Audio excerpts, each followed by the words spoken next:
Good afternoon, everybody.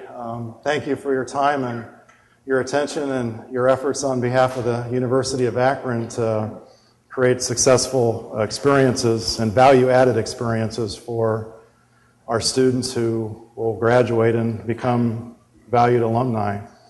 About 15 months ago, I arrived and suggested that we really needed to get an understanding and figure out what creates or what are the determinants of student success, really starting from the perspective that, the published graduation rate information is unacceptable because it doesn't reflect acceptable graduation rates. Now, that's easy for me to say, and it's easy for us to see, but what does it really mean is really, what it's all about.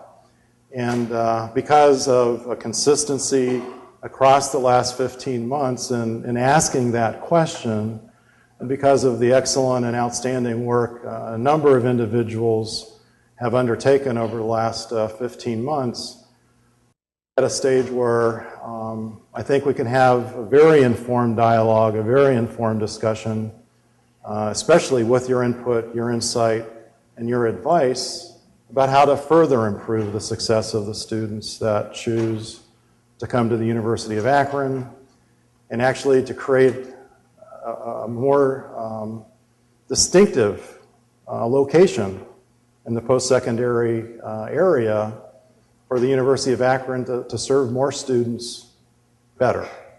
And with that, what we thought we would do before Rex started presenting the institution-level data is to really kind of provide a national, a state, and then a local University of Akron context. So after a few slides, I'll turn it over to Rex. He'll talk about our own data. Then we'll open it up for conversation, after which we'll kind of talk about what's next. So really, at the national level, one of the questions is what does it cost for a university to complete a degree? And this is data from the Delta Cost Project, Compete to Complete. It was presented just recently, a couple of months ago. We're in the public research area, so our cost to complete degrees is consistent with the national average. Of course, you can see that public baccalaureate degree completion is not where it needs to be in Ohio, and that's because of the low degree completion rates for the institutions so designated. The point of this is that at a national level, the measure of the success of higher ed has for a long time been on the input side of the house. What's changing is to more of a focus on the output side of the house, such as this, degree completion, but also from an effectiveness and an efficiency perspective, such as this, the cost to produce those degrees. So that's the major point of this slide. We need to start focusing, measuring our success on the output side, and we need to start thinking about that from the perspective of effectiveness and efficiency. Of course, maintaining academic integrity, academic quality. And most of the data from these studies is based upon national normative data. So it's either based upon IPEDS, it's based upon census data, it's based upon Department of Education data. So it's all qualified in their reports. So it's all nationally standardized, and then the sub-details are listed in the reports. The Ohio context is this from one particular perspective, and that is an illustration of where the growth in educational needs resides for the state of Ohio in terms of what is going to be the growth in the need for post-secondary education for the anticipated jobs over the next 8 years. So the greatest growth in the job market is going to be a need for a lot more successful degree completers at the baccalaureate level than for successful degree completers with a high school diploma or for high school dropouts. The major point of this is that there's a major role for us to play in serving the needs of the state of Ohio with regard to, producing well-educated students who complete a high-quality baccalaureate degree at the University of Akron, whose through efforts such as this discussion will put us in a distinctive place in the higher education location. Another perspective here is that we've all heard about, in a sense, the brain drain.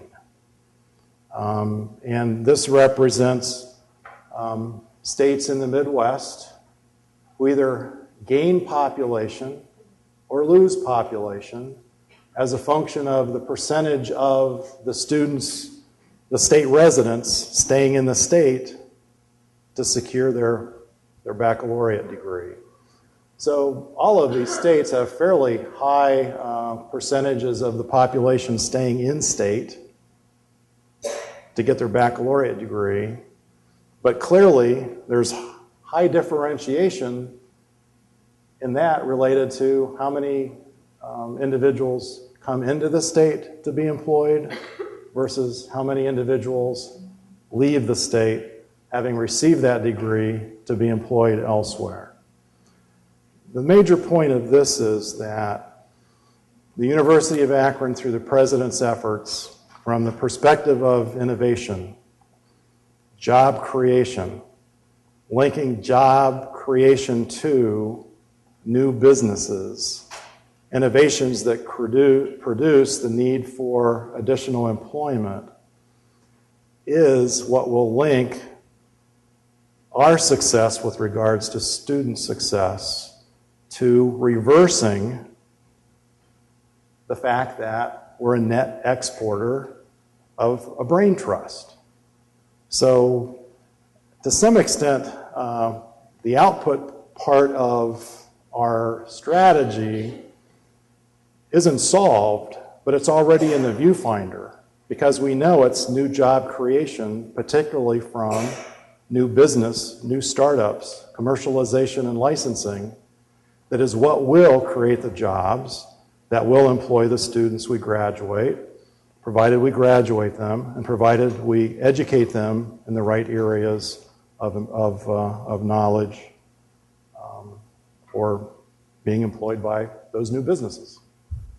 The next part of the context is where are we situated with regard to the state regarding the state's point of view about the role of the public institutions in Ohio in providing baccalaureate degree preparation. This is legislation that basically says, other than Youngstown, Shawnee, and Central State, we may delay admission for or admit conditionally an undergraduate student who has successfully completed the Ohio Core Curriculum if we, the university, determines the student requires academic, remedial, or developmental coursework. So the state permits us to make a decision about what we do, how we serve students, how we are positioned in a sense, the educational readiness continuum, in a sense, how we interact with potential students relative to their pathway to us. So, from one perspective, what does it mean for us to be in this position? This is data that is on the University System of Ohio website. It's a standardized data set that shows basically the cost and state support per FTE adjusted for inflation across 2003, 4, 5, 6, and 7, reflecting the annual percent change and the 4-year percent change. So this is basically, the the value proposition that these universities represent to the students for what it costs for them to secure their education at these respective institutions. You can see the inflation-adjusted costs for some institutions has stayed relatively flat across this period of time. There are some institutions where it's actually gone down a little bit, and we probably can learn a little bit from trying to understand why that's happened or what's been done to create that circumstance. And there's obviously other universities that have increased the cost for whatever the value proposition is of their particular product. So the point of this is to start thinking about, what is the value proposition of the cost to our students for the degree that is the result we offer to them to be employed in the job market. And then a step beyond that is how have we interacted with them that positions them in the job market with a certain level of indebtedness upon graduation that allows them to pay down that debt given the career that they've chosen for themselves. How does what the state has said we can do to determine our own destiny link to what it is we as a university have stated for ourselves that allows us to determine our own destiny, and importantly, the destiny of our students, potential and otherwise? Well, the university rule is this: admission is necessarily limited by the university's capacity to provide for students' educational objectives. Well, what that means is this university reserves the right to approve admission only to those individuals whose ability, attitude, and character promise satisfactory achievement of university objectives. So not only has the state provided the opportunity for us to think about how do we serve students of the state of Ohio and non-resident students, our own rule provides us that opportunity as well. If you go back to the question, what is it that determines a student's success at the University of Akron in consideration of these perspectives, that will create, I'm sure, a very informed, lively, and insightful conversation after you've seen the data that we've analyzed about the University of Akron. Well, today, we intend to, as advertised, challenge your perceptions regarding student academic success. You will see in this presentation the word academic inserted everywhere between student and success. This is an academic perspective. You've already been challenged, if you didn't pick up on it, that the law and the rule do not require us to be an open admissions institution. We determine our destiny by the decisions and the practices and the policies we implement and follow every day. We expect to create an opportunity for campus-wide discussion. That's what this is about. Open forums, everyone represented. We want to discuss concepts of pathways to majors. We want to talk about our admissions policies and practices. Not just admissions of freshmen or directly admitted students to the majors. Something about a pre-majors program, which we don't currently have, at least by design. What about our admissions policies for probationary students? People that were left go for academic probation and now were readmitted. Transfer students, adult students, part-time students. We have many kinds of students on the campus that populate our classrooms. Most importantly is this work forms the key core basis of our institutional self-study for our Higher Learning Commission reaccreditation. For those of you who are not aware, Higher Learning Commission, what people used to call NCA, North Central Association, will be here spring of 13. Our institutional self-study document is due next fall. We have 1 calendar year to perform an institution-wide self-study of everything we do. We began with this because, in our opinion, the most important thing we do is provide value added for the academic success of our students that we admit. And that's where the basis came for this. This is a public session. It's being recorded. It will be posted on a website. The peer review team that comes here will watch it before they arrive. And in the next year, we have a lot of discussions to lead to, hopefully, decisions about how we move forward in the future. We shape our destiny by the next calendar year's activities. First thing we will do will be to discuss cohorts of students, in particular, the first-time, full-time bachelor's degree-seeking students. These are the student groups, the cohorts, that are tracked nationally for graduation rate. Okay? Then we will look at development of a new measure that combines academic preparation with performance. We will then discuss the student population as a whole, rather than just the freshman class. Everybody always measures everything about the freshman class. We want to look at all the students. Undergraduates only. This is about undergraduate students, by the way. Then we're going to define another new measure that's a progress to degree persistence measure. And finally, discuss what I previewed before, pathways to majors and changes in policies.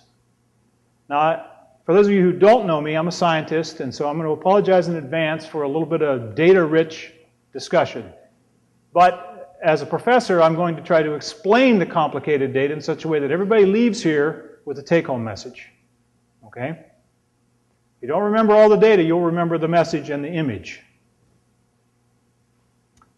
Cohorts. First of all, these data points represent students we admitted in our freshman classes. Okay? We will have a consistent color scheme. The black data points represent all the freshmen we admitted that were first-time, full-time for the years 2002, 3, and 4. 3 years of cohorts all added together. 3 years worth so that it takes out some of the noise in the data. Okay? Those are the black data points. This scale means how many. Okay? So, for example, a certain number of students we admitted in those 3 years had an ACT score when they arrived here of 22. Okay? A fewer number of students had an ACT score of 28. Okay? That's the plan. Now, the reason we picked these 3 years, 2, 3, and 4, is because we know the 6-year graduation rate of these students from 2004 to 2010. Okay, we know the graduation profile of the students we admitted here. Okay? And at the time, our graduation rate, and this is what was in the Chronicle of Higher Education, was 34%. 34 out of 100 of the new freshmen we admitted ended up getting a degree. In 6 years. Okay? 34 out of 100. Now, since we know the graduation rate based on their preparation, their ACT score when they arrived to us, we can then, assuming all behavior stays the same, we can then project the graduation rate of the newer cohorts of students. But first, I want you to look at the difference here. The red data are the newer, the last 3 years cohorts, not this year because we did the analysis prior to this fall. What you see is the following. You see that we have attracted in our freshman classes more students. We all know the enrollment's been up early in the decade, right? So the difference between here is the extra number of students we brought in the fall classes, and we have brought more students on the higher end of preparation. Okay? Our average ACT scores of the incoming class have moved to the right versus earlier in the decade. Okay? That's what this means. So here we've brought in more students at an ACT of 21 than we used to. Okay? But you see here, the data tend to look like they overlap. Now just to point out, the people that have no ACT score, I don't want to lose track of them because they are people.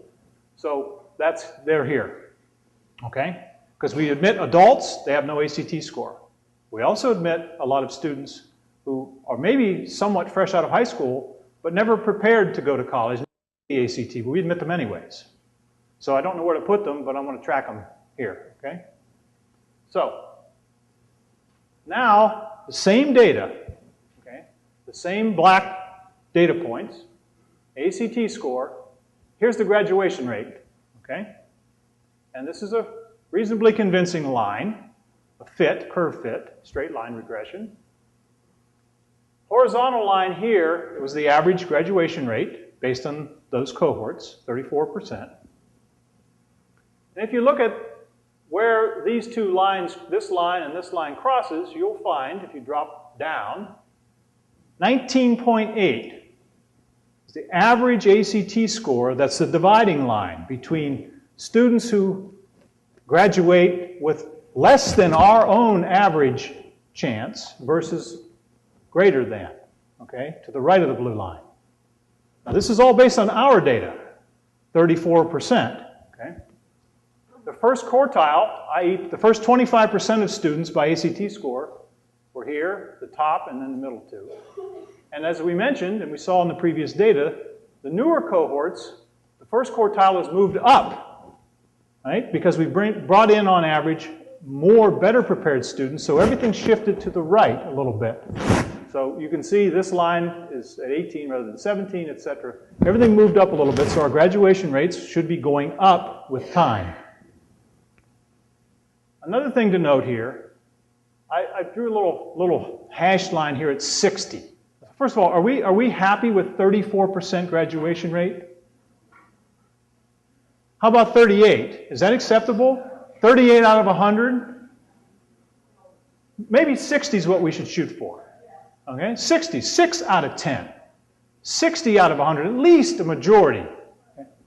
If we were to do that based on this correlation, if you will, you would go over here and you would draw a line down and you would reach about 27.5 would be the average ACT score the students would need to graduate with a 60% graduation rate, okay?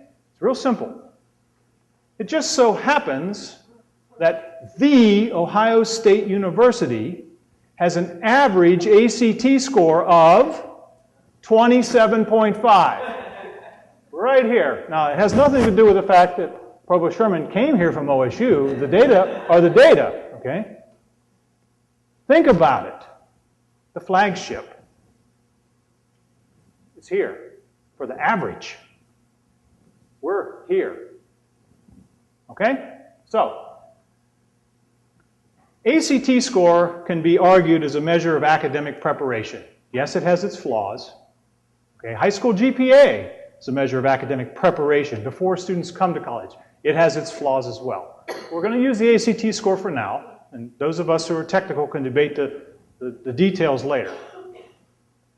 But there's another piece. Once they get here, we have some influence. We can't change their ACT score. It's what they have. Once they get here, we work with them. And the data point that indicates how well they performed and how well we therefore performed for them is their GPA.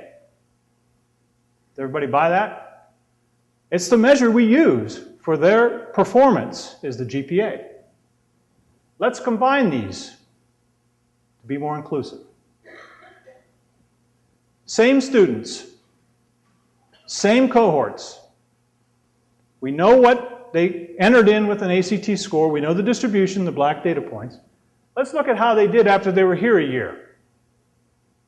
The University of Akron GPA. Quite a convincing trend. After a year. Same horizontal line. Drop a line. 2.8. Students who were here a year that earned less than a 2.8 average GPA will have a less than likely, less than average chance of graduating in 6 years versus those who earn higher than 2.8 in the first year here.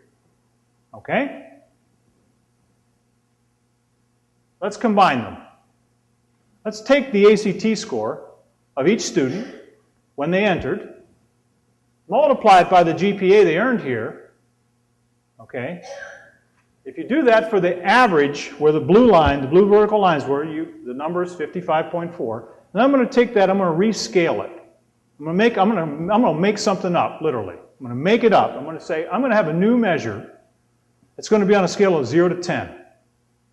With our average performance preparation number in the middle of the scale. So there's a left and a right. Now I'm going to plot the same data on the same students versus this measure. Here's what you see. Black data points are from 02 to 04. Red data points, 08 to 10. Versus this new scale, where 5's in the middle. That reflects our University of Akron average graduation rate. Students to the left have a less than average chance of graduating in 6 years versus those on the right. Now the difference between these plots is what's interesting. Again, this is how many numbers of students we have, over the last 3 years, brought in a significantly, this high number, a significant fraction of better qualified, better performing students. That's the difference between these two lines here. There's more students here in the recent cohorts that are performing well than there used to be. That's consistent with what we saw before based on just ACT. Okay, so the higher, better prepared students tend to be the ones who obtain a higher GPA, have better performance, therefore there's a difference here, okay? But it's interesting, and I actually didn't back calculate it, okay? It just so happens that where this line lands, that where the data almost overlap on the left. There's a significant difference between these two. The area under the curve is significantly different under the red here versus black, but not here. And I didn't make it up. I didn't back calculate it to make it look like this. It just happened to be this way. So, we have a new measure. We're going to take the same measure now and apply it to all undergrads, okay, to move to a more inclusive model. Why? First of all, we know we have a lot of students who aren't full-time, who didn't come here for the first time. They transferred from somewhere else. They may not be seeking a bachelor's degree. They may be seeking an associate's degree. All these measures on cohorts completely discount the presence of those students. The cohort model of first-year graduation rate and retention rate neglects a vast majority of our students. Okay? Another part of this is you may say, well, inclusivity, inclusive excellence, that's a great thing. We're including all the students in our analysis now. But on the flip side comes the responsibility. You see, when you talk about just freshman cohorts, it's easy to say, well, I don't teach gen ed. I don't advise freshmen. But this new measure, applied to all students, means that every single person that works on this campus can affect the performance, based on this new measure, of all students. So this way of looking at it, will include the people teaching senior engineering design project, people in the clinical nursing track in the simulation lab with juniors, people that work with freshmen, all of us are included now. So with the inclusivity comes the responsibility that now we all can affect where a student lies on the performance measure. None of us can affect the ACT. Everybody can wash their hands and say, well, it wasn't our fault. Okay? So, all students, same measure, 2 different years, 2 different fall snapshots. Numbers of students, in dark green is 04, light green is 2010. Why did I pick those years? Well, because the cohorts from 2, 3, and 4 should in some sense kind of add up to the total number of students here in 4. Right? And cohorts from 8, 9, 10 would add up to the total number of students around in fall 10. What do you see? It just so happens that where the vertical line is, looks like where the data begin to diverge. Above the line, we had on the campus last fall more students in totality that were performing well and better qualified than we used to have. To the left of the line, the data overlap. So we have made gains here, and we can discuss potential reasons why that is, the economy, the landscape for learning, lots of reasons, our marketing, our branding. We brought in better students, more dorms, honors college, more scholarships, but here the data are the same. Okay? So, taking that into consideration, the question is, well, what should we really focus our attention on? Should we really talk just about the recruited class, the freshman class, and how big the class is, or should we be looking at all the students? That's a discussion that needs to happen. Now let's look at the comparison. I said that the 08 to 010 students, the freshman class, they come in and they additively build the total student body in fall 10. That makes sense. Plotted against the same scale, on the same scale. Okay? These are the same data you saw before. The red data are exactly the same as before, so are the light green. Now,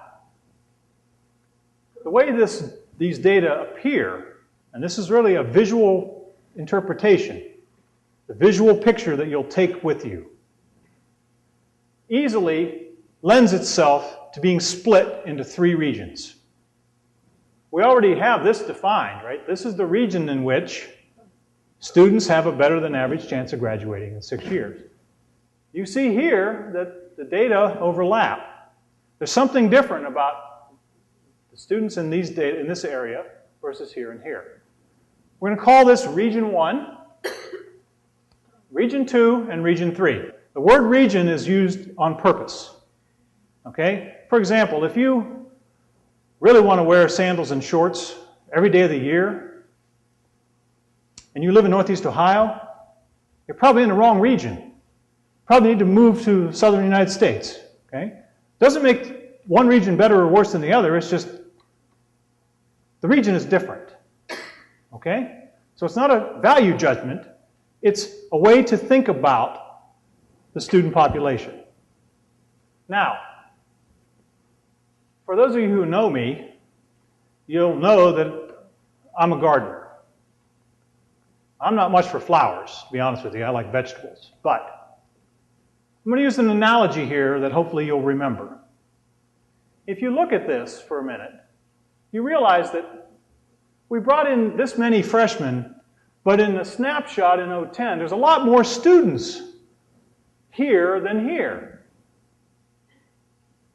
The analogy in flower terminology would be these are the perennials. Because once planted, they keep coming back. Okay, as long as the squirrels don't dig up the bulb or the deer pull them out, they're back. And there's a lot more of them here at any one time than you can account for by the fact of the new freshman class. Because they have a high probability of returning the next year, and the 3rd year, and the 4th year, and they're all counted. All seniors are counted. Everybody's counted in the green data. Only freshmen in the red. Okay? This is the perennials. Then these are the annuals. This is the type of flower that you plant, and then next year you go and get another flat and plant it again. Because the same number are still here. Okay? That's the connection. In the middle are the hybrids. Okay? These are the hybrid annuals and the hybrid perennials and something in between. We believe we have the best chance to make the most difference in the middle. This is where you can really work to impact performance of students.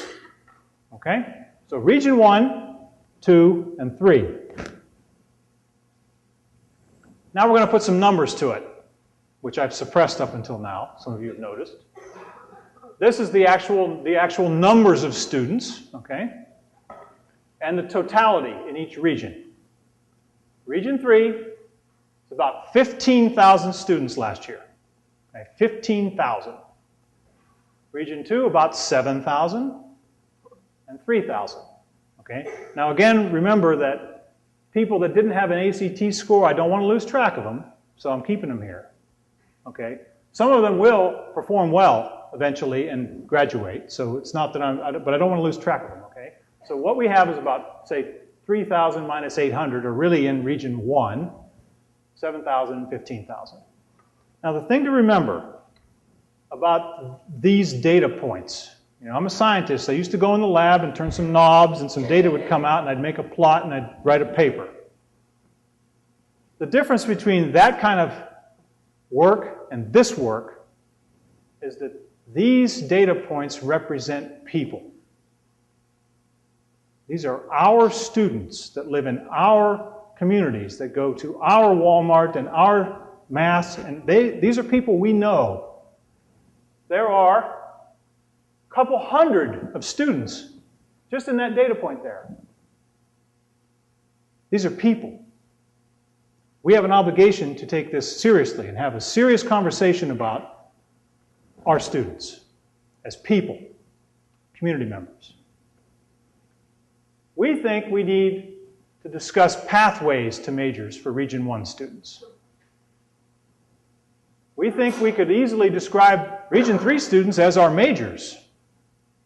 If they're not already in degree-granting college, they have the academic preparation and the performance, based on their GPA here, to be a major.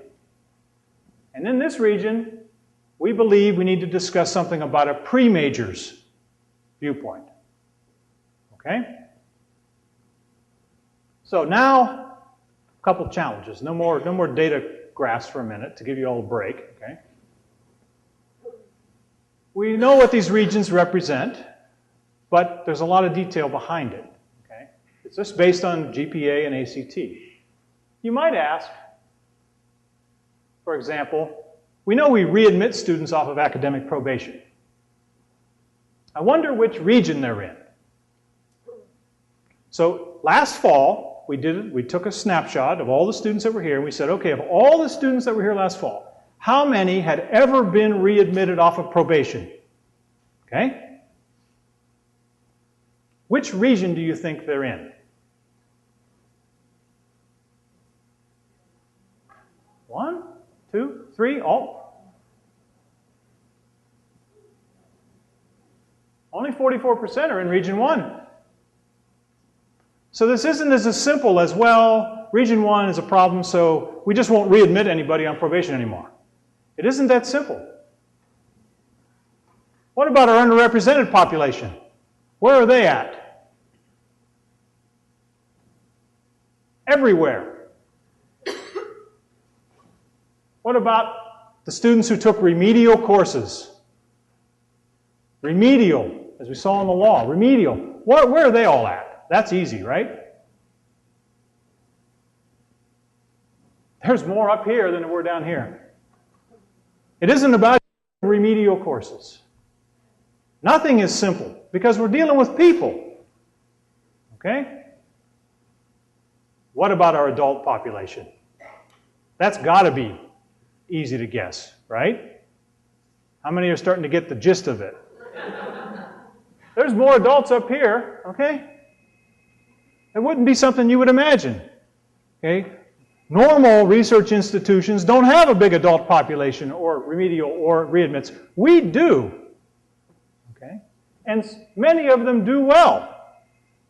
Who's beeping? Just turn it off. Pell eligible. What about students with financial need based on Pell eligibility? That's the measure we have. They don't fill out a FAFSA, we don't know where they're at, okay? What do you think? Come on, this is supposed to be an interactive thing. I never like to lecture. There's more here. Okay? What about those who started here as freshmen? We've seen some data on the cohorts. The majority are here, okay? But 12% of the students in Region 1 started here as freshmen. We made a decision to admit them as freshmen. And they landed here. Need to think about admissions policies. What about our part-time population? Now that's got to be an easy one, right? They're here. We do very well with 60% of our part-time students are doing well. What about the students who ever lived in a dorm on this campus? 60% are here, but I would beg the question, remember, dorms cost extra money. Okay? Did the living in the dorm enable students to have better academic success? I don't have the answer to that question, but this begs it. Okay? What about the students we transfer in from some other institution of higher education? We do fairly well bringing in quality students under transfer and articulation, but we still have 10% that we transferred in that landed in Region 1. I think we need to think about that. Okay? Lots of information here to try to absorb and digest, but not intuitive by any stretch. Where do they begin their studies? This one, I think everyone will say this is probably really easy. Which college do they start in? Which college are represented by the region data? Everyone has the best college, right? So, I mean, I would say NS because we're the best. They're everywhere. Everywhere. This isn't about a college being better than some other college. This is about all of us. If they're not in the college, they want to be in your college. They've come here with an aspiration to be in a certain degree program, or they're undecided. Okay? So they're in university college, obviously. But they're everywhere. The students are all of our responsibility. What about those who earn degrees? One of the measures nationally by the state is degree production. Okay? Not just the rate, but the number. First of all, we'll look at associate's degrees. Okay? Another data plot, I'm sorry. I can't resist. Of all the associate's degrees we offered, or that were earned, I should say, by students the last 3 years, very, very small number of them came from students in Region 1. About half came from students in Region 2 and half from Region 3. Okay? So, Region 2 students can be successful in obtaining associate's degrees. One way to interpret this. Now realize this, that the scale here only goes up to 75. We don't give all that many associate's degrees with respect to bachelor's degrees. We're primarily a bachelor's degree granting institution. So associates versus bachelors. The vast majority of all students who earn a bachelor's degree from the University of Akron earn it as Region 3 students. Basically none from Region 1. We know how many are in Region 1, 3,000 minus the 800.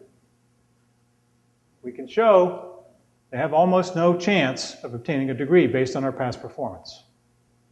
What about fall to fall? Okay, we saw how many were in each region last fall. So let's look at the regions as just 3 boxes, okay? Look in one fall, look at the next fall, and see how many came back.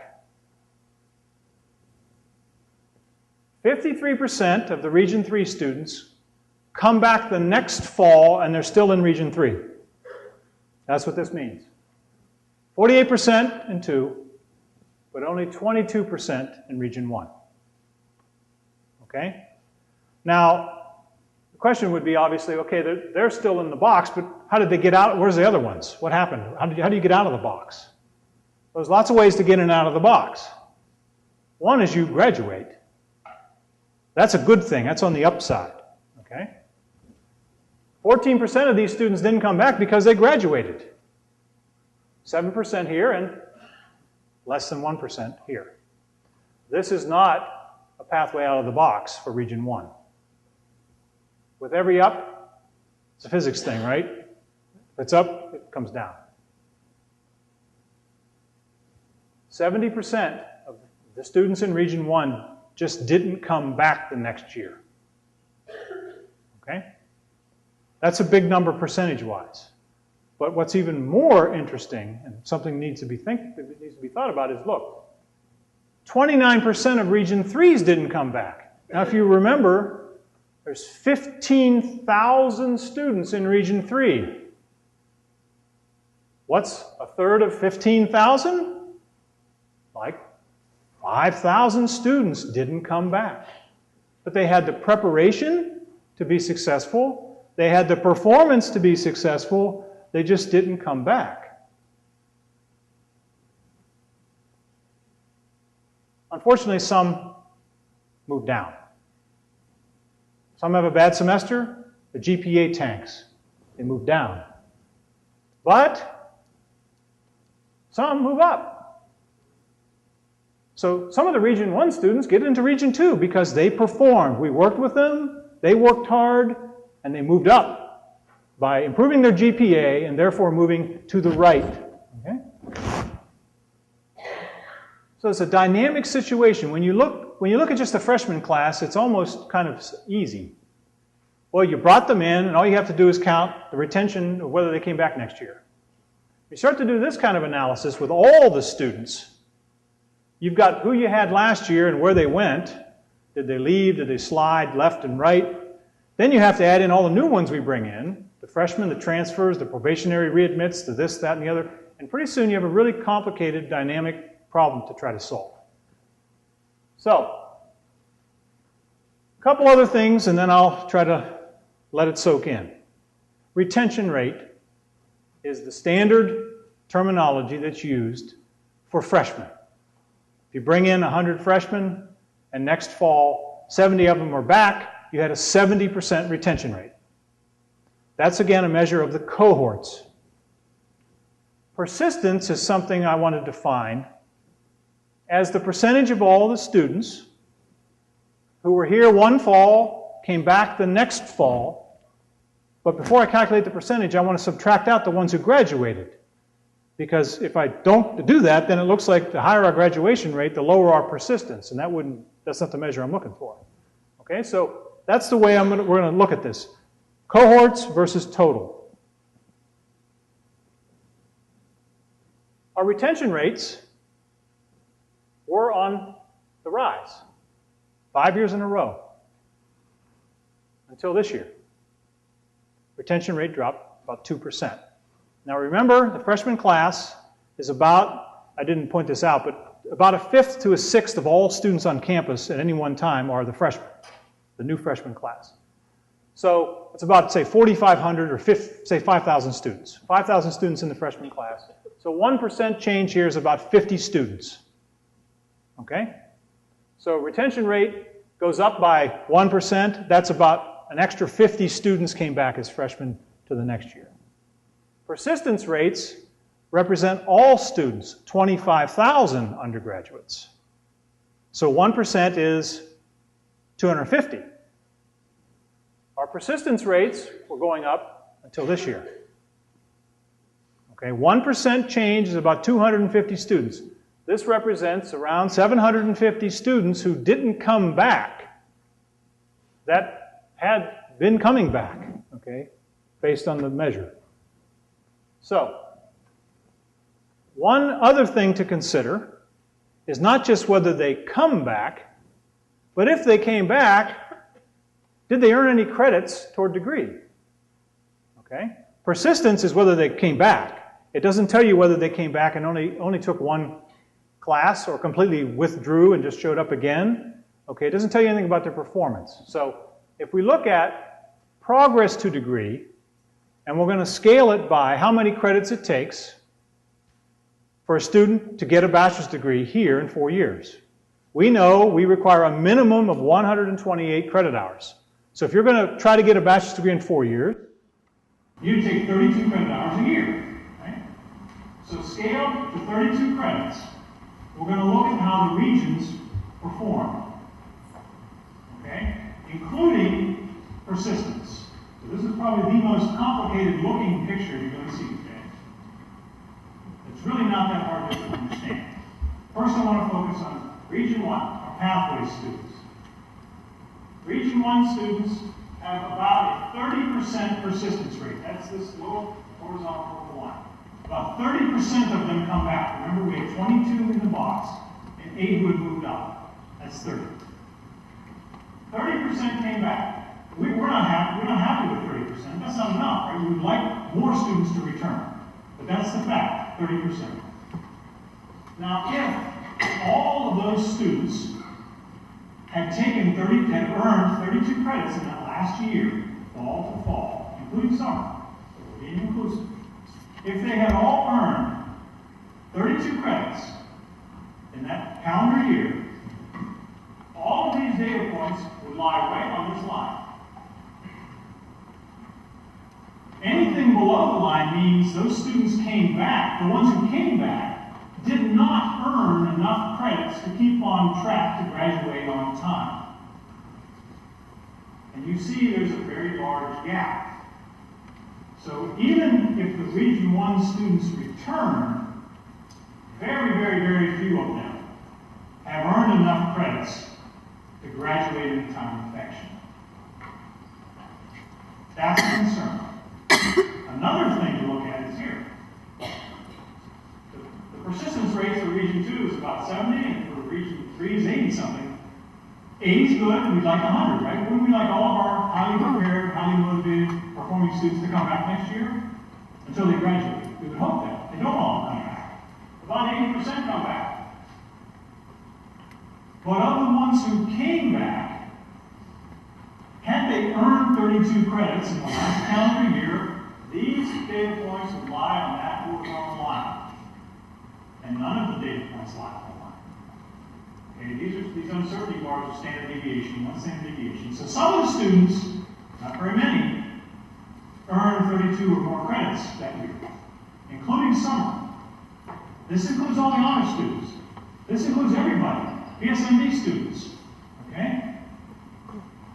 What this means many things, but the interpretation is that, well, flat out, our students, even the highly motivated, highly prepared ones, aren't generating enough credit hours to get their degree in 4 years.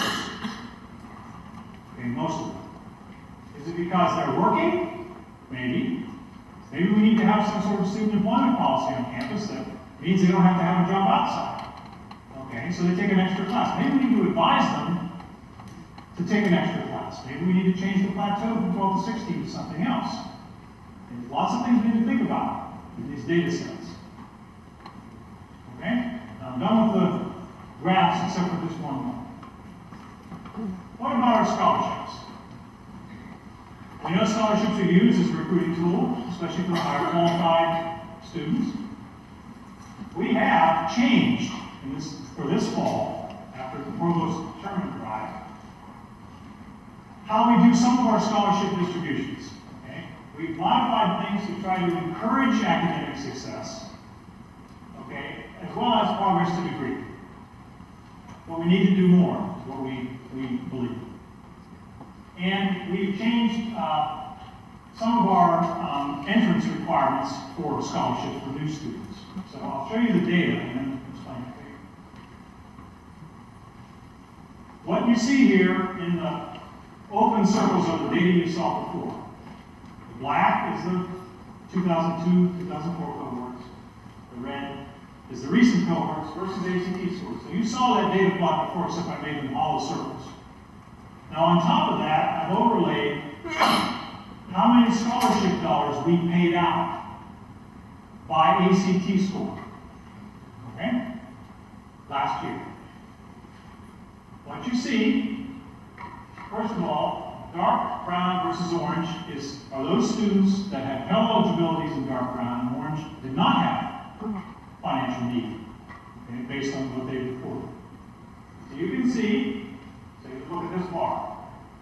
In this range of ACT scores for our incoming freshmen last year, about 3/4 of our scholarship money from the general fund went to students without demonstrated financial need.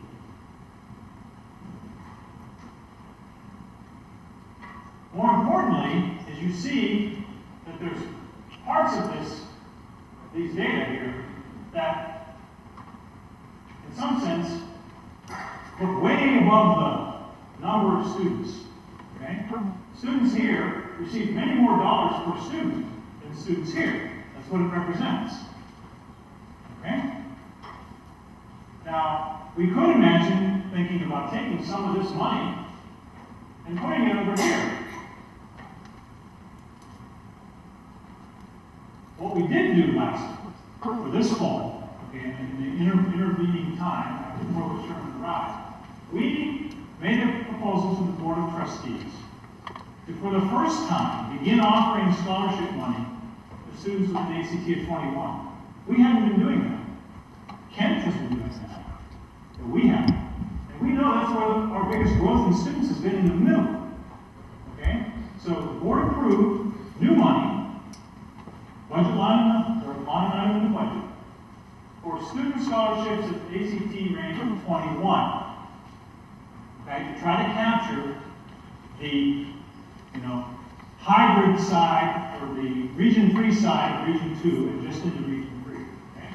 So we have new monies allocated here and some extra monies here because, again, this is where we've seen the greatest growth in the number of students. So the number of dollar amounts per student, we thought we could do a little better. Sometimes, for a working family or a $500,000 scholarship means a lot. It means maybe staying in school that semester versus not. Or having to work an extra part-time job, which distracts them from their classwork. So we've used these kinds of analyses to demonstrate to the board that we have a plan to try to address how we use, in particular, our scholarship monies. And we need to discuss whether or not we want to distribute some of this money down here. Okay? So with that, I'll let you take a break.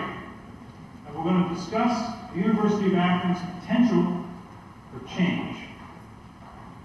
Okay? We have microphones. We hope for a lot of questions and comments.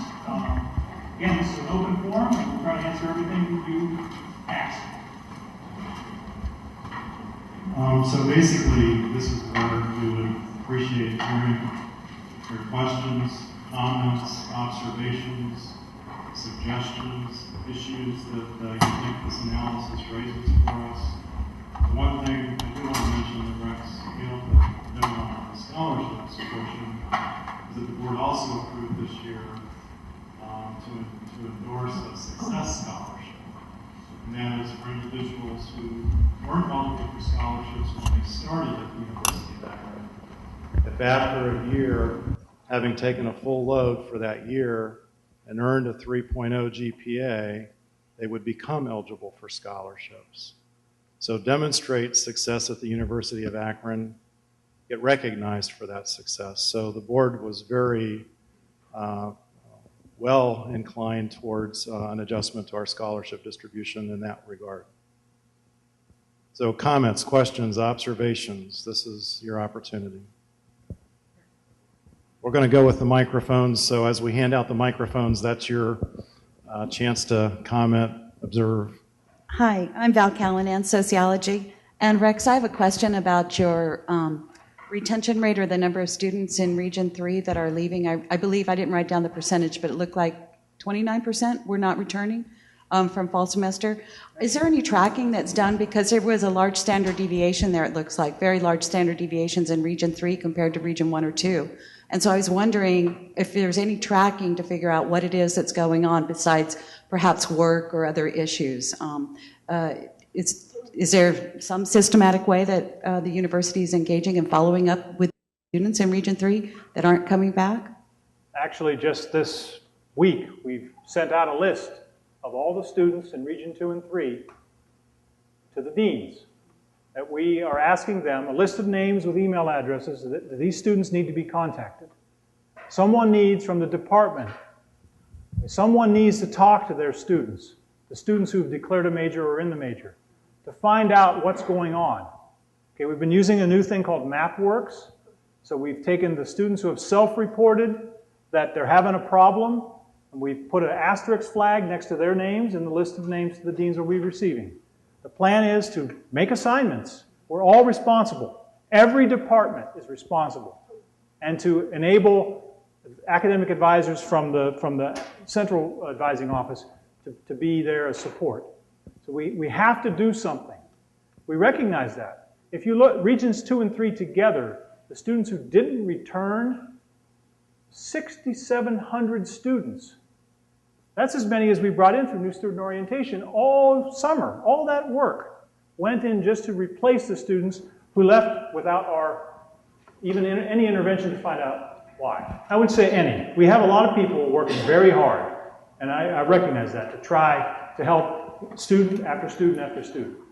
But I think institutionally we need something new, something bigger than we've ever done before. We really want to address this issue.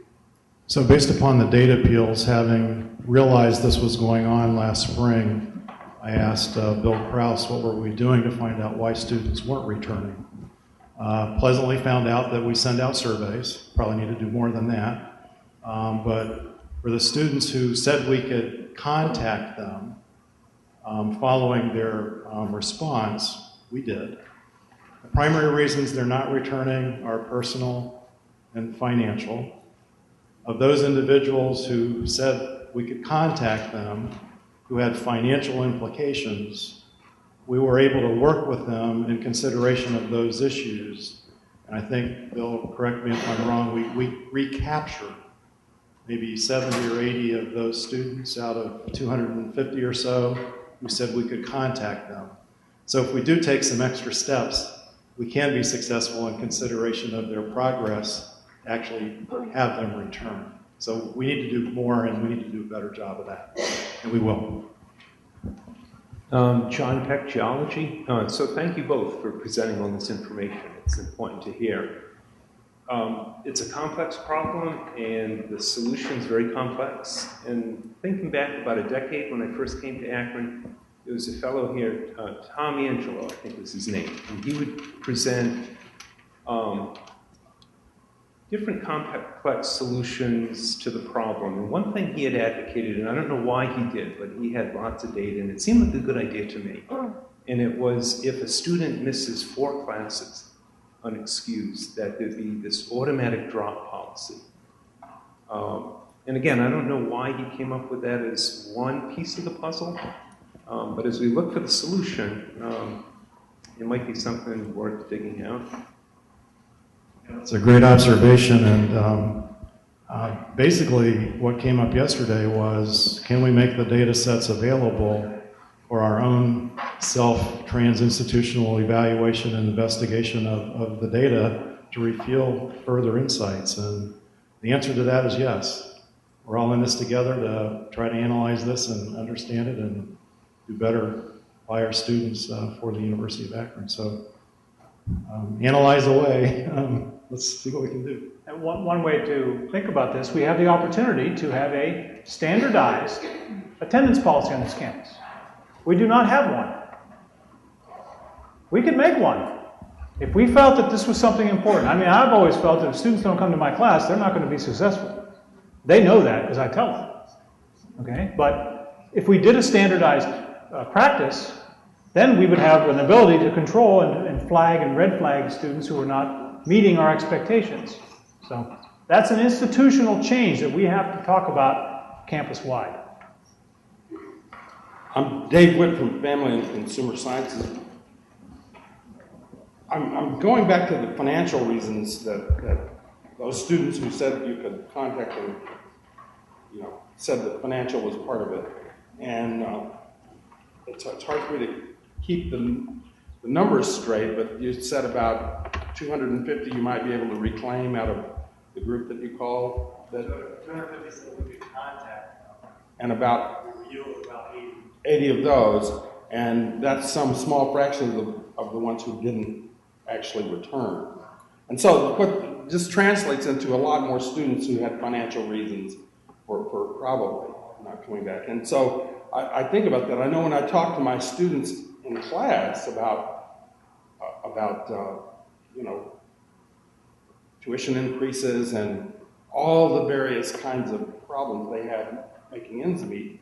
And then I explained to them that the general idea for working outside of class, working while you're going to college is one day a week and one day on the weekend, which means that they'll not have any food to eat if they go to college. I mean, my students tell me that they have to work almost full time in order to make ends meet, and that includes their college responsibilities, paying for tuition, that sort of thing. So I'm wondering is there any way we could look at tuition and all the other fees that students have to pay and see if there's not a way to reduce those costs and still maintain equality?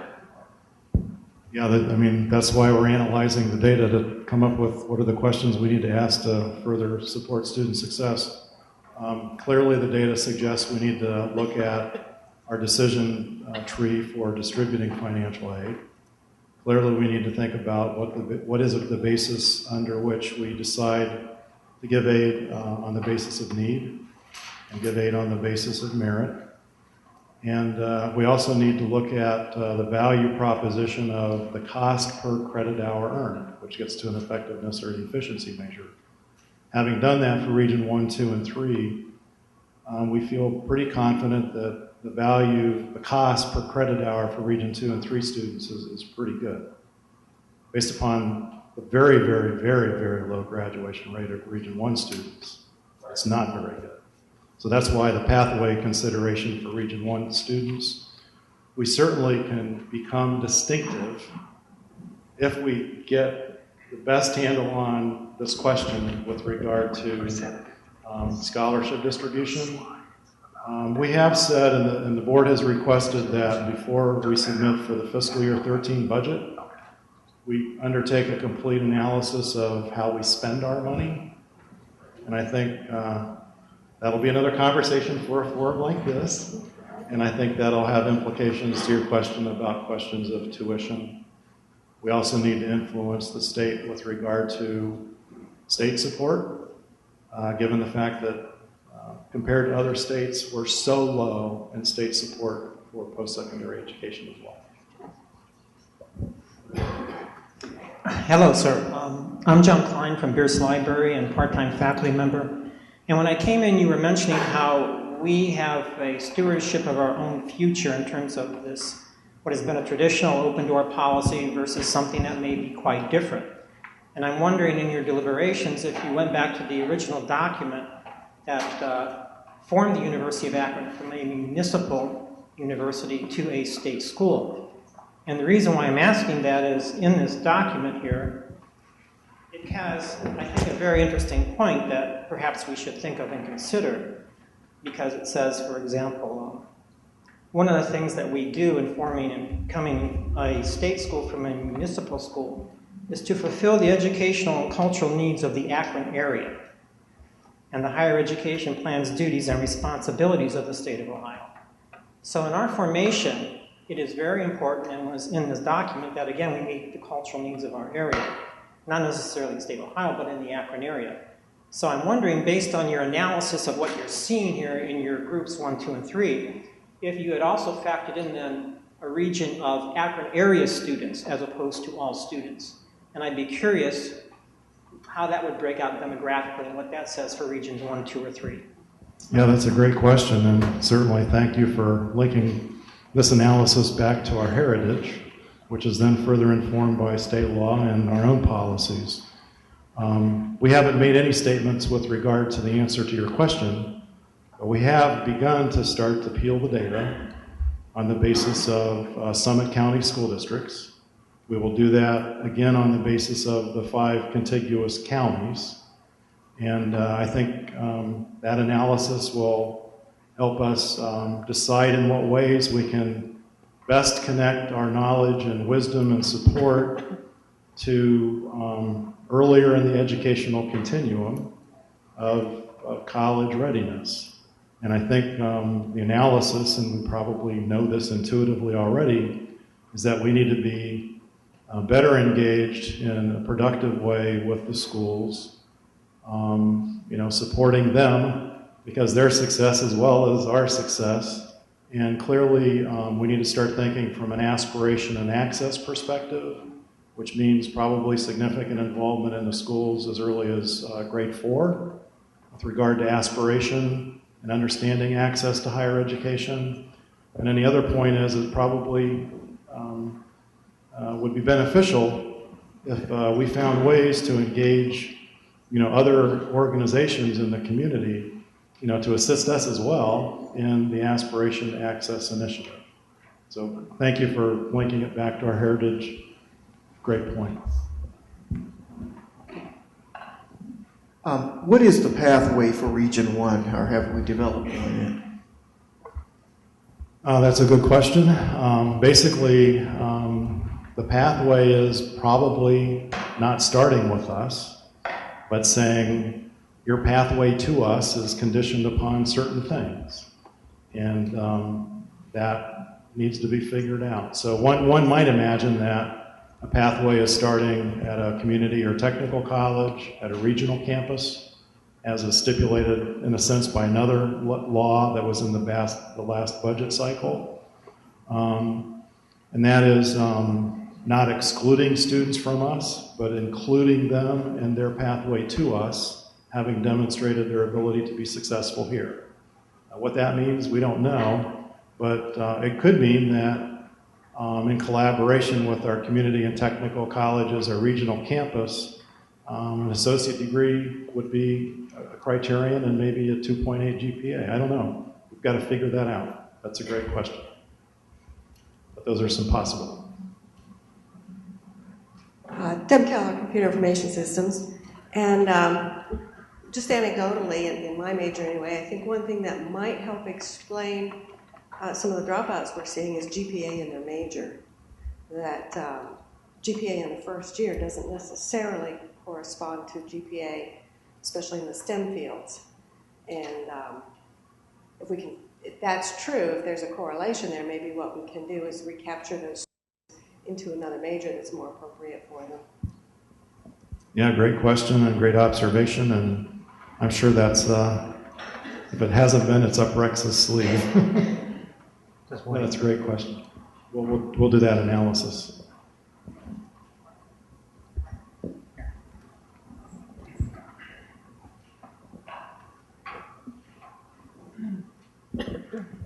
Cindy Alkire. I'm on the front lines teaching freshman English.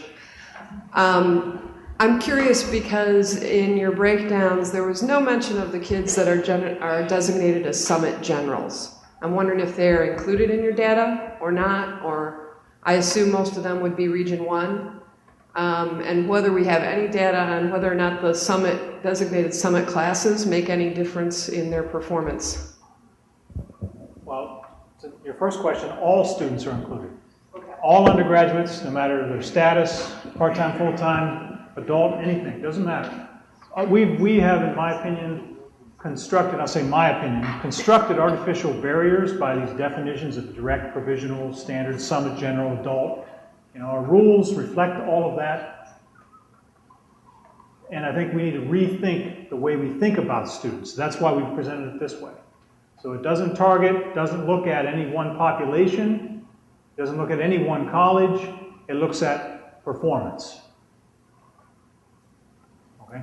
But I have sliced it all by college. We have all the data. Okay, so there's much to be learned. But we need to think about this as the University of Akron's future. As an institution of higher education, this self-study process is about the institution as a whole. We all are responsible for every single one of our students, whether we interact with them yet or not. So let's remember that. I think it's a good question, but keep it in perspective of why we need to do this self-study. We basically chose to de-emphasize where the students are assigned, so to speak, by whatever our methodology is, and chose to look at it from the perspective of academic preparation and performance. And the reason we showed where Region 1, 2, and 3 students land, by virtue of whatever our methodology is to assign them there, was illustrated on that one slide where it shows they're in every single college. So we're all in it together, and that's really why we didn't proceed according to those artificial designations. The other thing that we have to figure out is how self-declaration of majors fits into this formula, because we allow students to declare majors. And I don't know if we do them justice by allowing that declaration without other types of support in helping them better inform that decision. So I think that leads to another set of questions of the conditions under which, or the terms or circumstances for students engaging us in their success pathway.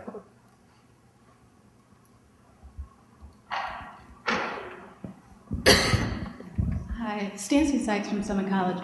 I may have missed it. Did you show how income level would work out on Region 1, 2, and 3 for the students? No? Well, we did show the financial need based on Pell eligibility, and so that, that data are there in one form.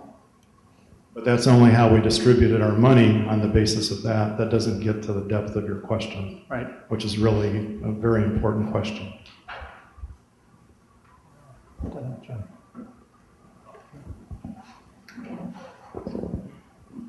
Jim McHugh, Political Science. One of the things that Rex, mentioned repeatedly, which has really resonated with me, is the idea that it's all of our, it is something for all of us to do. And that includes at the departmental level. And the reason I raise that is because when we're talking about pathways to success, a lot of that has to do with the way the curriculum is designed so that you have foundational knowledge that leads on to other knowledge. But right now I've noticed I've been here for a couple of years now, is that there is a greater tendency here than in institutions where I've been before for students to sort of take courses out of sequence all over the place. Now, in my department, I've been trying to introduce a modest level of sequencing to try to remedy that particular situation, but I'm getting a lot of resistance. And the resistance comes, I think, because of past policies that revolve around SCHs and, if we make this too difficult to schedule, other departments will grab them, and, that kind of thinking. And I know that it would probably be very helpful if the university were to say, you know what, sequencing is good, we'd like all departments to look into doing that, so that it does create that sense among the faculty that, no, this is not going to be something where we're really taking a chance in other areas. Yeah, you're talking about students circling, hovering, and landing. And we need them landed where they're going to be successful. And to this very point, can you imagine how wonderful it would be for our own planning and for the success of our students if at orientation we could hand them their schedule for 2 years, maybe minus an elective or two. And by handing them that schedule, we're locked into, and they're locked into, basically that contract to take those courses. Of course, you have to figure out unusual circumstances and how you're going to deal with that.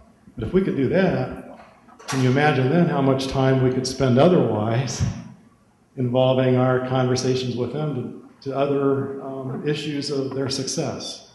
So I would be fully in support of us taking very proactive, aggressive steps to do that, starting next fall. Provost, I want to thank you for the program. I remember when you had the forum over at the Student Union, I made the suggestion that we needed to look at giving students who may have come in with a low GPA an incentive, financial of course, to reward them and motivate them to move on. And lo and behold, it's now there as something that they can look forward to if they do well in terms of getting a scholarship once they're here. As you know, our focus in financial aid is to reward students coming out of high school with a lot of the scholarships. I wanted to say this. In my humble opinion, I would like to see new students, transfers, new freshmen coming into the university have an opportunity to get a well thought out planned orientation for a semester where we have them get exposed to valuable information in terms of declaring a major if it doesn't work out. What are the options available? How to use the zip line? Standards of satisfactory academic progress. How does that relate to your ability to retain eligibility for financial aid? They have a semester to digest that information, and it's not thrown at them in a day or two. And I think it will help them tremendously to be aware of all the valuable resources and options and be able to digest that over a semester's period. And there's no discriminating, okay, you're in the honors program, you don't have to do this because you came in provisionally admitted, you do. I mean, everyone is exposed to this. And I think it will help tremendously in terms of our seeing students be successful. I just wanted to share that. Yeah, thank you for the idea. I mean, basically that's an example of those ideas can come to fruition. I'd like to think of ourselves as a yes, maybe. No is not an optional institution. Every suggestion, every idea always starts at a maybe and becomes a yes, and maybe it's a yes right away. So ideas and thoughts and suggestions, if they're not on the table, we can't think about putting them into action. So keep coming with these ideas and these suggestions. The other thing is, I probably shouldn't say this, but in a sense we're in loco parentis, especially in the first year for the new first quarter freshmen, where if you think about it, they come out of high school with a pretty, regulated, regimented, for the most part, set of circumstances in terms of their world. And then they come into a situation where, it's a free-for-all, so to speak. What do they do? We probably need to think about how to better support their learning how to, use their time, focus their energies, and that sort of thing. So we need to think more about that. It's Greg Wilson from History. Again, thanks for the program, Mike and Rex. Appreciate it. Building on what you were saying, and I know we're moving forward on general education, it seems to me that's integral to everything we've talked about today, in addition to the total number of credits that it takes to graduate. So I'm wondering if you might be able to comment on that for us.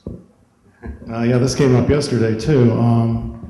The general education reform is an objective for the next year and obviously for the following year. I think the notion is that there's a good possibility for us to go from 128 to 120 as the minimum number of credits to graduate. I think the board in the presentation to them about the framework for moving this forward was to make it 120. Frankly, if we're not at 120, we're going to be at a competitive disadvantage. And that's regardless of how much course redesign we have to do. So we do have to find an approach that assures academic quality, academic integrity, to get there. So great comment, and that's what we probably should try to accomplish. Pamela Kraftwerk, costume designer. One of the things that I think that could help our students identify with more success real early on, particularly in the freshman and sophomore level courses, is to have grading earlier. More grading, because they're coming, as you said, they're coming right out of high school with a more regimented background, and all of a sudden they get here, we've got the free-for-all, we've got the atmosphere where we can party, we can do what we feel like it, we don't have the rules and regulations, and all of a sudden we also don't have anything that we have to be responsible for. But by throwing grades early, assignments, projects, things that helps them gain that success, it also helps us identify the people that are going to need problems. Can we get them into remedial programs to go ahead and help them be successful here?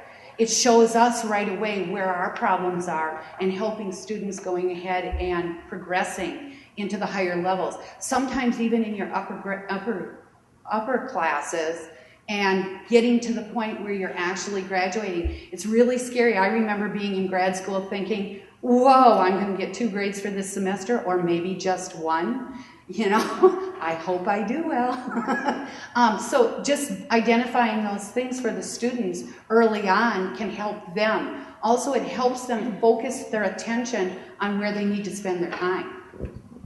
Yeah, that's a great suggestion. I mean, certainly I would hope that in our general ed redesign we would consider, you know, those aspects of student success, but there isn't any reason why through the appropriate governance structure, you know, we couldn't engage the faculty in a conversation along these lines to determine how such an approach might work. So great idea, and I see a lot of heads shaking, so let's figure that out. And for example, we used to do midterm grades on paper, right? PeopleSoft has a midterm grade function. We could flick the switch and turn it on. You might argue, obviously, that midterms is too late. It's week 3 or 4, you really need to know, but suppose we flick on the switch. The students then will be able to look at their midterm grades. Suppose someone files a midterm grade for class number 1. If the other faculty don't put in grades, the student's going to see a grade for their first class and no grades for the other classes. First thing they're going to do is start to complain about why don't I have a grade? And their parents are going to complain, etc. So that's an institutional discussion we have to have. Okay? Is if this is important as an institution, should we have a standardized midterm grade, 5th week grade, progress grade, whatever we want to call it, then we can track it. We can see, was there an influence? Did it help? Did it help us intervene earlier on? Those are the kinds of things we need to talk about as an institution. Everybody does it differently, different departments and different colleges, but institutionally, these are really important decisions because it will affect all of us. All the administrative assistants will be hearing about it if a grade isn't entered. Right? Everybody will be involved. Okay? Also, independent of the fact that we've identified it in PeopleSoft as a midterm grade, we could choose to make it a 3-week grade, as long as we all choose that that's what we're going to do. So just because it's defined in PeopleSoft as midterm doesn't mean that we're restricted to using it that way. And for example, our withdrawal policy now is week 7. If students haven't even received a grade yet, how do they know whether they should withdraw or not?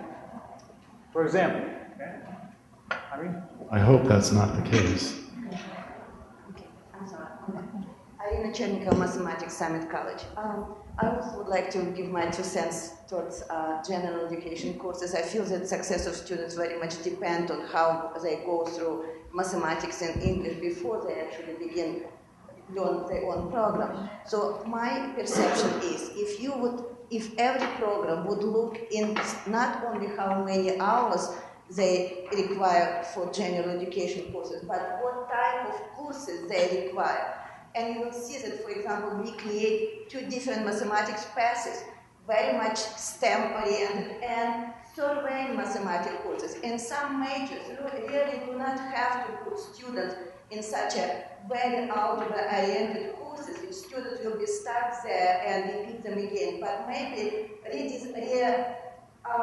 redirect them and also general education courses, but which doesn't require so much level of algebraic skills, because it's really difficult to imagine that you have to teach students from non-technical major and technical major at the same class, at the same level of algebra. I'm teaching now a course with Maths for Modern Technology with students who will be policemen or social workers or child development. You see happy people because they understand what I'm teaching. They get at the end of the school, they will finish the general education course and can move on with their program without huge stress of taking algebra courses, which they really do not need for them to be successful in their major. And I definitely believe that it's the right thing to do, to not required from everybody who is entering this university to be proficient and after the same level of mathematics, and let them learn their profession. I cannot be as proficient as psychology, but I do know some psychology, but I cannot be as professor of psychology, and nobody required this. So why somehow many products require huge level of algebra for no reasons? I feel that it's a very old-fashioned way, and I read a document from a high board of education that they actually stated that we have to all think about what level of mathematics we should expose students, make sure that they will be not stuck by unprecedented level of requirement. And I would definitely suggest that one way of improving graduation rate is to reconsider general, not only number of hours, but what type of courses included in each program, in each curriculum, in English and mathematics. And I think it's a good way to increase graduation rate based on my own experience. How do we reallocate our dollars to work with a population that shows potential, and what are we going to do about that? What is your strategy for ensuring that the students who do want to come here and show potential get the support that they need?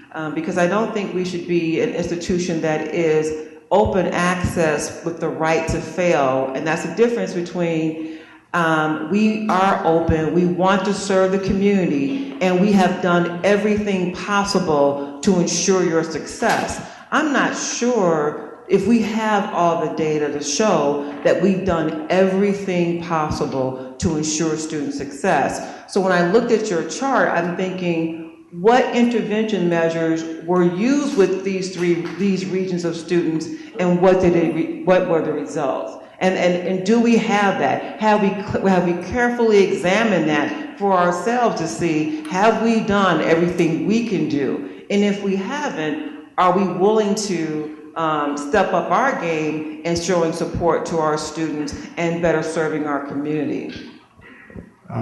Those are good questions, and we don't have it all figured out. What I can tell you is what we've been doing is why we're at where we're at, which is why what we've been doing won't work any further.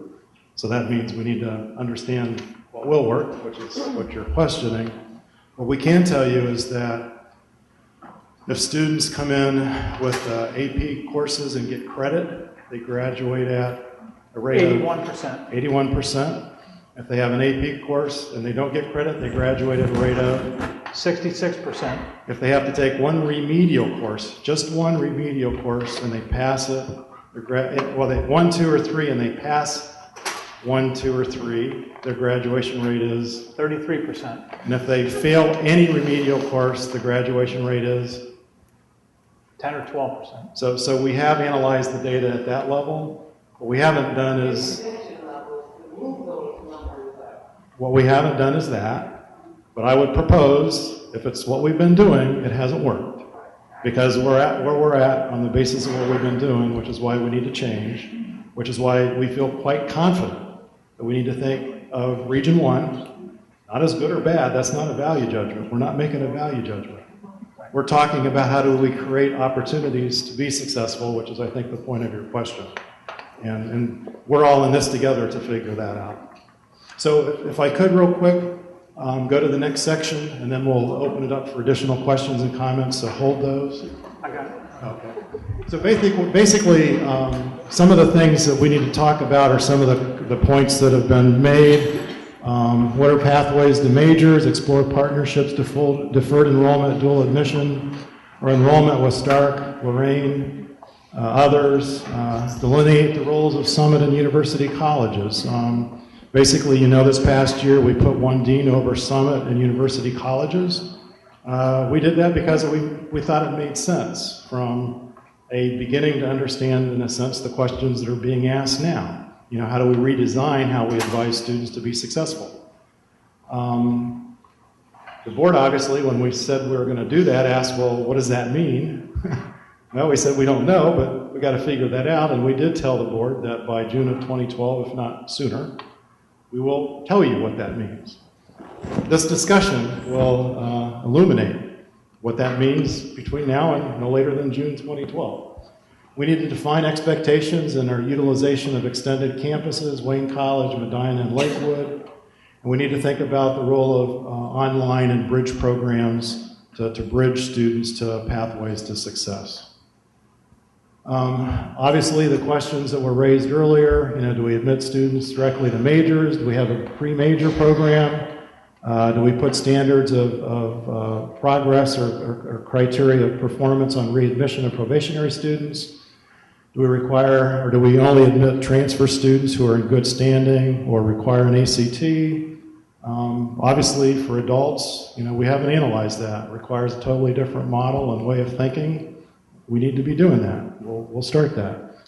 So this raises the issue of aptitude tests, career aptitude tests, summer bridge programs, performance and progress to degree contracts. Maybe we need to think about performance contracting and maybe think about applying our scholarships on a performance-based mode, just like in athletics. In athletics, they take away scholarships if you don't perform. Maybe we need to think about doing that. Targeted, intensive, and perhaps in some cases intrusive advising, declare or placement into major, and obviously lots of other possibilities that have been mentioned here today. Again, how do we improve enhanced success? Performance-based scholarships, stipulated contacts with advisors for Region 3. I don't know, there's probably other things we could do. Career aptitude testing, performance contracts, Region 2. Create pathways for Region 1 students to us, but we need to analyze a lot more data to understand what the criteria would be for admitting those students to us that would assure if we admitted them to us, they would be successful. So whatever direction we head, we have to do a lot more analysis of that connection to us, so we're focused on assuring or optimizing student success. Obviously, the impact of getting this right or doing this, better is going to be we're going to produce more baccalaureate degree completers. We're going to contribute to increasing associate degree completion. And really, we need to think about the revenue implications of steps that we take. Obviously, starting from the perspective of being revenue neutral in terms of what steps we take. But obviously, we may choose to take some steps that have some initial negative impacts on revenue. If we do that, we need to know that. If we do that, we need to decide, are we just going to suck it up, or are we going to reduce expenses, and if so, how? Or maybe we know that we can suck it up for a year or two because otherwise it'll catch up in 3 or 4 or 5 years later. So we really have to pay attention to that. Obviously, the overall effect here is going to be reputation enhancement. We're going to have an impact in the higher ed market. And, this can align with thinking about renewing the branding strategies for what this university stands for. The board asked when there was information in the media about U.S. News and World Report rankings, what makes a university ranked. So we presented them this slide that basically said 66% of the ranking is non-resource-based criteria. 23% is based upon academic reputation. We do some of these things, academic reputation will go up. Already it's going up. We're doing better, you're doing better, our students are doing better, we've got better students. We just need to keep doing that and do more. The student profile and the performance is 43%. You can see the criteria that make up the student profile and performance. If we get what it is we're talking about right, the ranking thing will take care of itself. We'll move up in the rankings, we'll be better positioned. We just need to focus on student academic success, and that's why we're having this conversation. What's next? We're going to continue these conversations once we get to the point where we feel with additional data analysis it warrants another conversation. We'll have another we'll have open fora. Obviously, those of you can see ways you can engage yourselves at the department, the unit level, through faculty senate committees, the emerging university council, Hopefully you're seeing ways that you yourself can be involved in moving or advancing this agenda. We've been updating the board as we've been peeling the data. They're quite excited about the direction we're taking. They're very supportive of the direction we're taking. Obviously, focusing on student success and pathways to us to be successful graduates or to have a successful experience at the University of Akron. We're going to present a preliminary kind of enrollment strategy based upon this data at the October 17th committee of either one or two committees, I'm not sure which ones. We've scheduled to do scholarship strategies at the November meeting. Obviously, we've indicated that we'll interact with them about Summit and University College by June of 2012. And clearly, this links to our self-study reaccreditation for 12 report and 13 visit. And I think that's the end. And we wanted to at least make these points, and now's the time to continue the conversation. So I think there were some questions over here. Comments, Rex? I think I'm okay with it. Mike, one of the hidden values that was on your slide is that you'd have happier people working in the University of Akron if they thought they were working in concert with others for student success. Sometimes I feel that I'm doing things myself on an individual level, and I'm working against others. Not that they're equal, it's just that they've got the genesis of a lot. Right? So I like to see, I don't have to wait for the fall of 2012 HLC self-study to come out.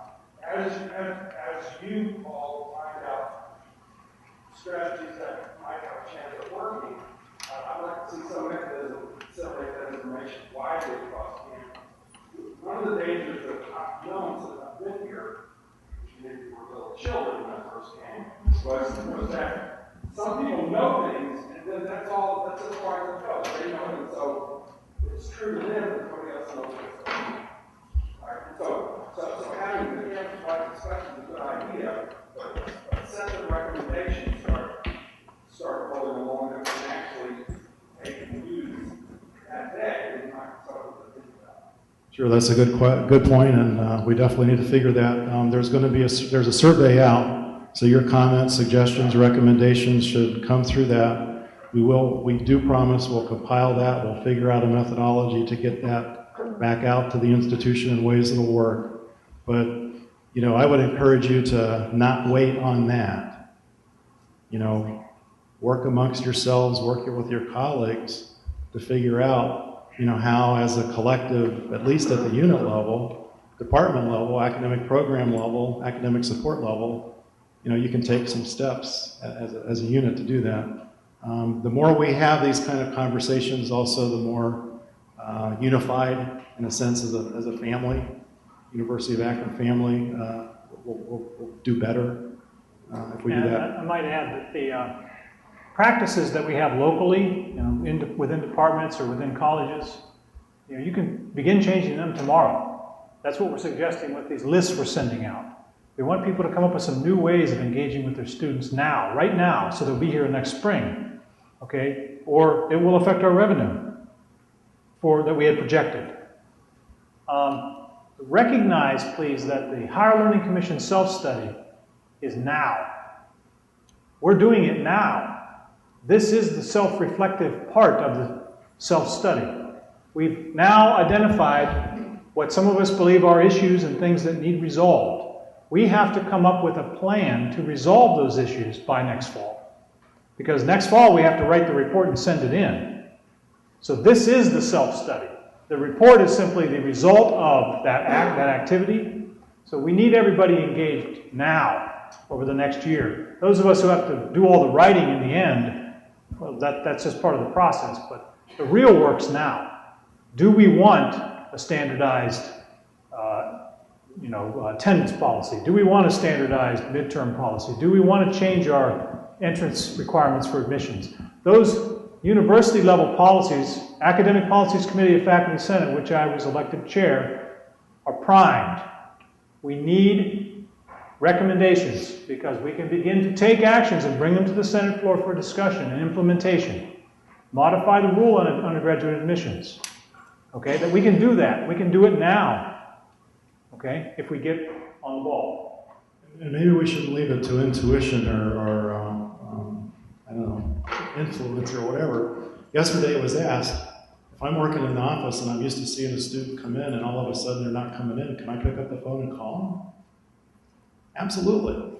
There isn't any reason why we can't, reach out in a way like that to say, hey, how you doing? I haven't seen you yet. What's going on?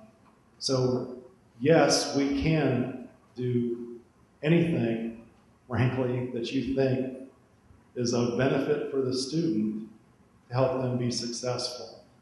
What we can't do is reveal information about the student to others outside of our community. So don't be afraid of FERPA.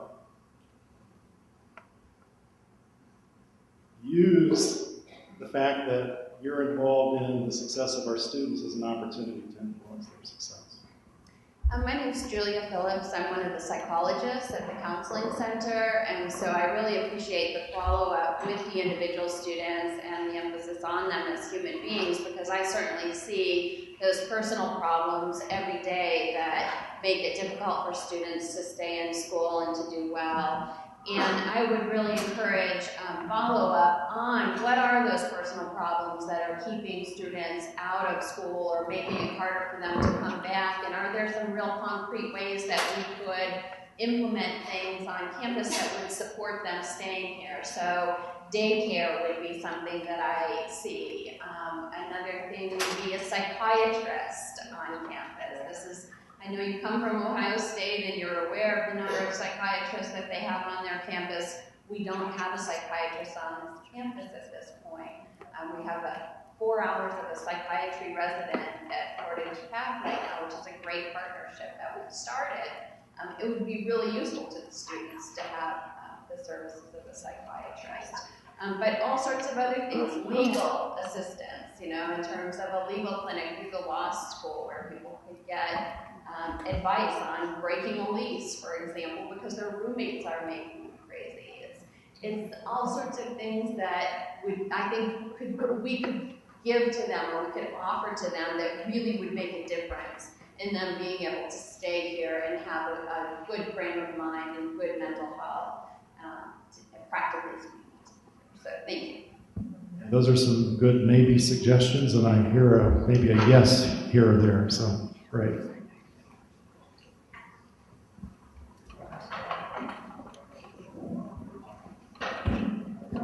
Hi, I just have actually a comment and then my real question, but talking about following up with students on an individual basis is a great idea, but it's also very labor intensive, and right now I don't think it's being done because it's not correlated at all with our performance measures. And so I think if we're going to go that route, we need to think carefully about how faculty are being rewarded, quote unquote, for doing that, because to do it right is intensive.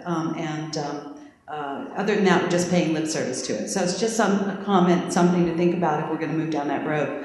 But my question regarding the data was about the students in Region 3, I believe it was. There was a large percentage of them in Region 3 that were actually taking remedial courses. And I don't know much about how remedial education works here on this campus, and I just kind of question why would students who are taking remedial courses already be in majors. I guess I kind of thought that was that was preparation for majors. So that's my question. Well, realizing that when we look at the total student body, that includes 10th year seniors. It includes all students. So students who may have started in Basic Math 2 in 2001 could now be ready to graduate.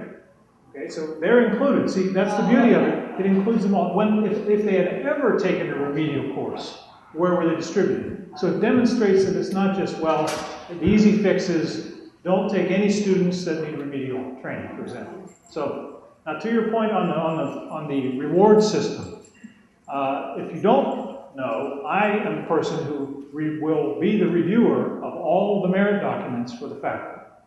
So I would be happy to entertain. All you need is a 60% vote in your department to revise your merit document, and it will come back through. If you want to put that in as a criterion for merit, You have the ability, you have the control over that. Larry Gilpatrick from Summit College. On the previous slide, we showed a couple of strategies on that timeline, and then there was the Summit University College decision. And I'm looking for a little clarification, as to what those decisions are. It's not so much a decision, it's more a reconciliation. And I don't think we're saying, well, we're not making a value judgment on the outcome of that. What we need to do is decide how this data informs how we organize UBC and Summit. We put them together, and now what we do. I don't know. So we got to figure that out. That's exactly right. Probably didn't pay as close attention to the word we used as we should have. So. I mean, one might see from this conversation, pre-college, UBC, I don't know. Certainly, Summit plays a role. What's the value proposition? We need to understand that. So I think those are the issues that we need to figure out. We need to make every program and every investment to be to our distinctive advantage. And that's really the perspective from which we're making every decision. So that's why the academic program reviews are getting linked to quality and excellence assurance. Invest, maintain, disinvest. That's why our strategic investment dollars, $2 million a year, is going to be strategic and things that will make this university distinctive. So those are the ways we need to think about how we choose to do, what we choose to do.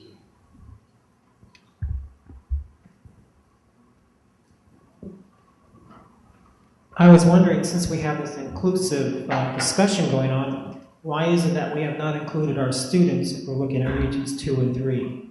Is there a way during this semester we can get some general input by them in terms of what they think or would recommend that we do a better job on in terms of this planning, and how fast can we implement that? Yeah, that's a great question. We've shared some of this data with some of the student leaders. We haven't really engaged the student body as a whole, so we definitely need to do that. Absolutely. That's a great suggestion. Yeah, Academic Policies Committee has representation from both the Associated Student Government and Graduate Student Government. So they're at the table at the policy level part. But you're right, we need to get students input. We have some students here that are helping with the video. Be interested to hear what they have to say. It's very important that we include this as a campus discussion. That's why the invitation went to all of campus as well. Yeah, this was an open But we need to be sensitive to your time, and I think it's right at 5 o'clock. Certainly, thank you very much for your dedication to the success of our students and to the University of Akron, and we look forward to continued conversations. Thank you very much.